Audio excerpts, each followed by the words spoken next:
गीतेनं सुरेश धस, जितेंद्र आव्हाड यांना मारण्याची धमकी दिलेली आहे। गीते आणि तांदळेने आव्हाडांची रेकी केली। तसंच गोट्या गीते सायको किलर आहे। बाळा बांगरचे गोट्या गीतेवर खळबळजनक आरोप आहेत।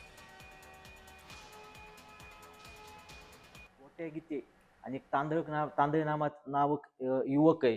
त्यांनी मला सुरेश धसांना व जितेंद्र आव्हाडांना जीव मारण्याची धमकी दिलती. ह्या तांदळीनी गोट्या गीतेनी जितेंद्र आव्हाड साहेबांची मागच्या ऑगस्ट सप्टेंबरमध्ये रेखी केलती, अशी पण आम्हाला प्राथमिक माहिती भेटली होती. मुंबईमध्ये जाऊन रेखी केलेली होती. त्याच्यामुळे ह्या तांदळ्यावर आणि ह्या गोट्या गीतेसारख्या आणि तांदळ्यासारख्या सराईत गुन्हेगारावर बीड पोलिसांनी लवकरात लवकर कारवाई करण्यात यावी.